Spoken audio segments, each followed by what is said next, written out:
자, 안녕하십니까. 중학교 1학년 제자님들 반갑습니다. 자, 중학교 1학년 제자님들. 자, 1학기 자, 5강 3부 강의를 시작하도록 하겠습니다. 지금 우리 5강을 하고 있죠. 5강은 지금 원래 제목이 유리수의 덧셈과 뺄셈입니다. 오늘은 조금 천천히 할까요? 오늘 선생님 시간이 조금 여유가 있어서 조금 천천히 할게요. 5강의 이제 제목이 유리수의 덧셈과 뺄셈인데, 여러분들이 유리수의 덧셈과 뺄셈이라고 하면 좀 어려울 수 있어서 그냥 선생님이 그냥 수의 덧셈과 뺄셈이라고 일단 받아들이셔도 된다고 했어요. 수의 덧셈과 뺄셈인데, 이제 여러분들이 이제 5강 1부하고 2부에서 수의 덧셈에 대해서 공부했죠. 수의 덧셈에 대해서. 수의 덧셈을 이제 우리가 공부했는데, 이 수의 덧셈은 이제 부호가 같은 수의 덧셈, 부호가 이제 같은 수의 덧셈, 이제 부호가 이제 다른 수의 덧셈에 대해서 공부했어요. 이렇게 1부, 2부. 그래서 이제 3부 내용을 가르칠 건데 1부, 2부 내용을 살짝 정리해 봤어요. 3부하고 연관이 되니까 오늘까지 이제 이 덧셈에 관한 내용을 좀 하고 이제 다음 시간에 4부에서는 이제 뺄셈을 할 건데요. 미리 말씀드렸지만 오늘 아주 천천히 할 거예요. 처음에 학생들이 어려워하니까. 이제 여러분들한테 이제 얘기하고 싶은 이제 이 수의 덧셈과 이제 부호가 같은 수의 덧셈과 부호 다른 수의 덧셈. 저는 여러분들이 지금 이 3부를 듣기 전에 부호가 같은 수의 덧셈과 다른 수의 덧셈에 대한 국어적인, 언어적인 해결 방법을 얘기할 수 있냐고 또 묻고 싶어요. 너무 또 지나치게 이제 강조하다 보면 여러분들이 스트레스 받을 수 있지만 이건 지나쳐도 될 정도로 중요합니다. 부호가 같은 수의 덧셈 어떻게 하는 겁니까? 그러니까 언어로 얘기해 보세요. 얘기 못하는 학생들이 대부분일 거예요. 그럼 나중에 고등학교 때 항상 문제가 생깁니다. 부호가 같은 수의 덧셈 한번 얘기해 보십시오. 얘기 못하시고 있으면 다시 돌아가셔야 됩니다. 부호가 다른 수의 덧셈 얘기해 보십시오. 국어적인 해결 방법, 그거를 얘기 못하고 있으면 안 된다고요. 한 번만 이렇게 더 해드리면, 제가 이렇게 부호가 같은 수에 만약 덧셈을 했다면 두 수의 절대값의 합에 공통인 부호를 붙인다. 두 수의 절대값 4, 절대값 6, 두 수의 절대값의 합에 공통인 부호를 붙인다. 이런 식으로. 그럼 부호가 다른 수의 덧셈이라는 것은 두 수의 절대값의 차라는 것은 절대값 4, 절대값 6, 큰 거에서 작은 걸 빼주는 거죠. 두 수의 절대값의 합에 절대값이 큰 수의 부호를 붙인다. 절대값이 큰 수의 부호를 붙인다.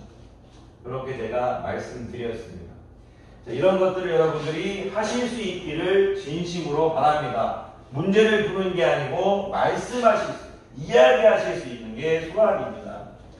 저는 중학교 1학년 학생들 지금 이 시점에, 물론 지금 중2, 중3 영상도 올리고 있고 이제 좀 있으면 고등학교 영상도 올리지만, 중학교 1학년 영상을 많이 올리는 이제 이유 중에 가장 큰 하나가 중1이 6년을 자고하는 시간입니다. 중1 때 말하지 않으면 어때 말할 수 있겠습니까? 절대 얘기 못하죠.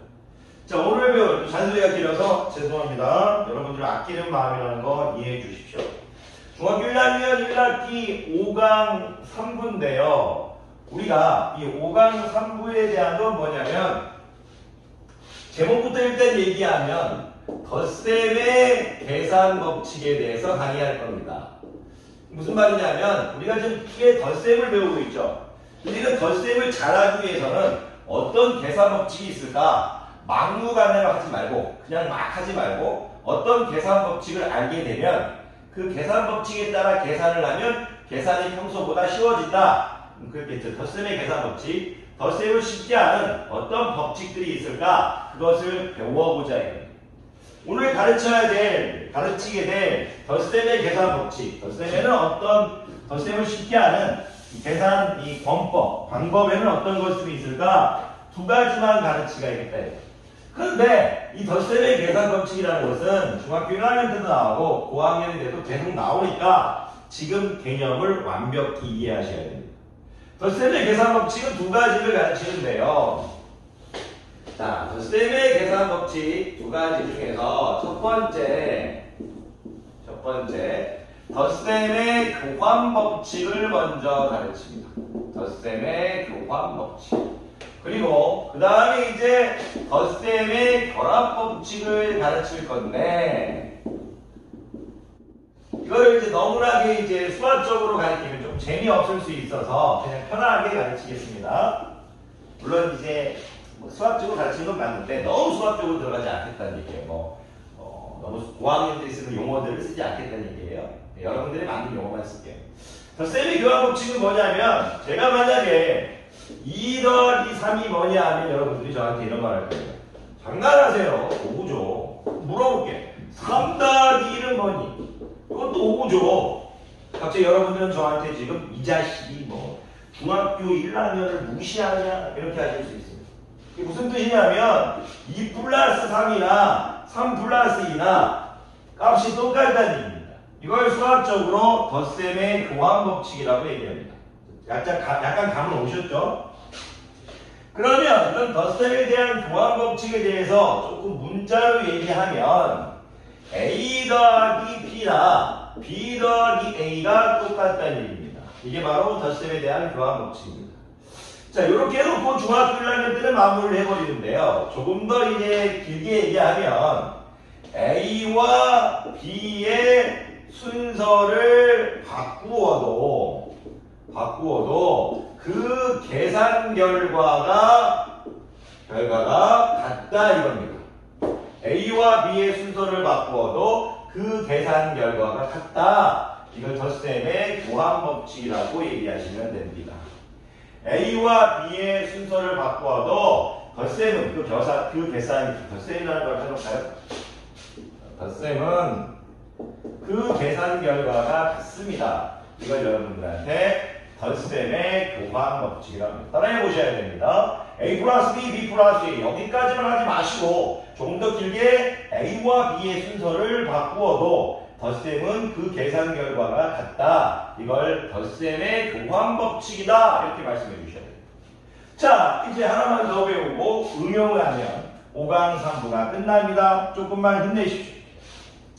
덧셈의 결합 법칙은 무엇이냐? 또 숫자를 한번 해보겠습니다.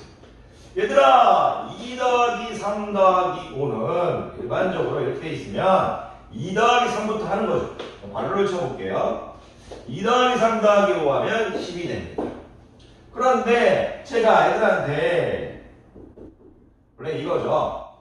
2 더하기 3부터 하지 말고 3 더하기 5부터 한다면 2를 해라. 그러면 이것도 뭡니까? 10이죠.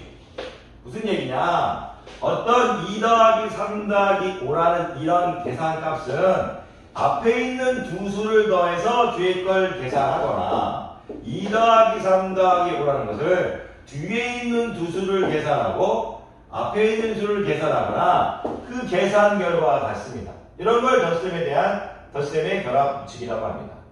자, 문자로도 한번 해보도록 하겠습니다. 문자로 한번 해보겠습니다. 자, 갑시다.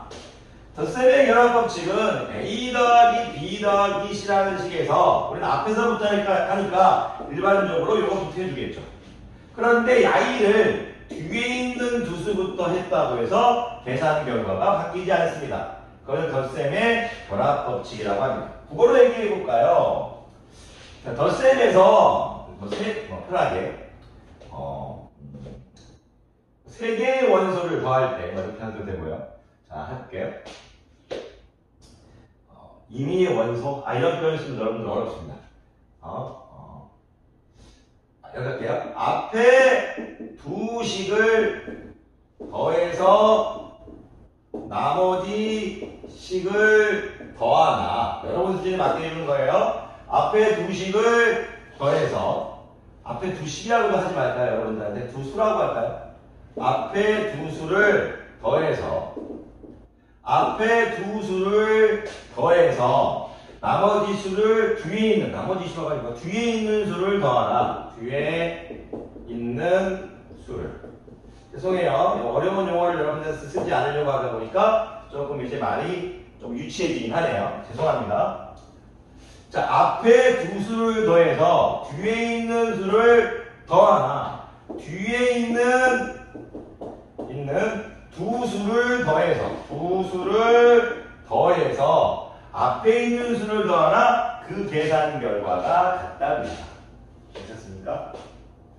아까 전에 교환 법칙은 뭐였습니까? 두 수의 순서를 바꾸어도 그 계산 결과가 변하지 않죠. 덧셈에서 두 수의 순서를 바꾸어도 그 계산 결과가 변하지 않죠. 그건 덧셈의 교환 법칙. 그리고 덧셈의 계산 법칙은 세 수를 더할 때 앞에 있는 두 수를 더해서 뒤에 있는 수를 더하나 뒤에 있는 두 수를 더해서 앞에 있는 두 수를 더하나 결국 똑같다는 얘기입니다. 자, 덧셈에 대한 교환 법칙과 결합 법칙을 여러분들이 이제 이런 식으로 얘기해 주죠. 교환 법칙, 그리고 이렇게 결합 법칙, 이렇게만 얘기할 수 있어도 선생님은 더 이상 말할 게 없습니다. 자, 덧셈에 대한 교환 법칙, 덧셈에 대한 결합 법칙. 자, 설명했으니까 이제 뭐 응용을 해보도록 하겠습니다. 응용을 해볼게요. 자, 누군가 여러분에게 자, 마이너스 2 플러스 10 플러스 2를 계산해라 이렇게 했다고 칩시다. 그러면 요거를 앞에서부터 계산하면 좀 힘들 수 있습니다. 무슨 말이냐면 부호가 같은 수의 덧셈이니까 부호가 다른 수의 덧셈이니까 두 수의 절대값 시차에 이제 큰 수의 부호를 붙인다 해서 플러스, 물론 뒤로 2칸 앞으로 10칸에서 플러스 8 바로 나오는 학생이 있는 것도 알아요. 이렇게. 자, 그리고 뒤에 이렇게 A를 더했을 때 A를 계산하면 이런 식으로 되겠죠. 그러면 계산하면 A는 지금 플러스 8 플러스 2에서 10 이렇게 되겠죠. 그거와 같은 수의 덧셈이니까. 그런데 이게 오늘 좀 예뻐 보이지 않다 이겁니다. 무슨 얘기냐면 이럴 때는 굳이 곧 이런 식으로 할 필요가 있을까? 왜 그러냐면 우리가 덧셈의 교환 법칙과 결합 법칙을 배웠기 때문에 야이와 야이를 A 더하기 B를 B 더하기 A로 바꾸어 주자 이겁니다. 그럼 선생님이 하고 싶은 얘기는 야이를 이렇게 내려올게요. 야이를 이런 식으로 교환 법칙을 써서 바꿔주면 안 되겠느냐 이거죠. 여기 뭐 썼습니까? 덧셈에 무슨 법칙을 쓴 거예요? 교환 법칙을 쓴 거죠. 바꿔주면 안 되겠니? 그리고 이것도 앞에서부터 하지 말고 이렇게 앞에서부터 꼭 하지 말고 이런 식으로 했을 때 야이부터 뒤에 거부터 하면 안 되겠네. 덧셈에 무슨 법칙? 결합 법칙을 쓰면 안 되겠니? 써도 되잖아요. 그랬을 때 아주 미끈하게 둘이가 마이너스 2 더하기 2 예를 들어 이런 거죠. 뒤로 2칸 마이너스 2칸 하는 거 없어져 버리죠. 마이너스 2 플러스 2 그러니까 여기가 지금 뒤에 있게 0이 돼버리니까 답이 어떻게 나온다? 10 이렇게 예쁘게 나온다 이거죠. 자, 덧셈에 대한 교환 법칙, 결합 법칙을 한 번만 더 써보도록 하겠습니다. 너무 이제 쫄지 마십시오. 괜찮습니다. 처음에는 어렵지 하다 보면 됩니다. 모르면 또 하고 모르면 또 하면 됩니다. 자, 마지막 하나만 더 하고요. 강의 마치도록 하겠습니다. 자, 누군가 여러분에게 또 이번에는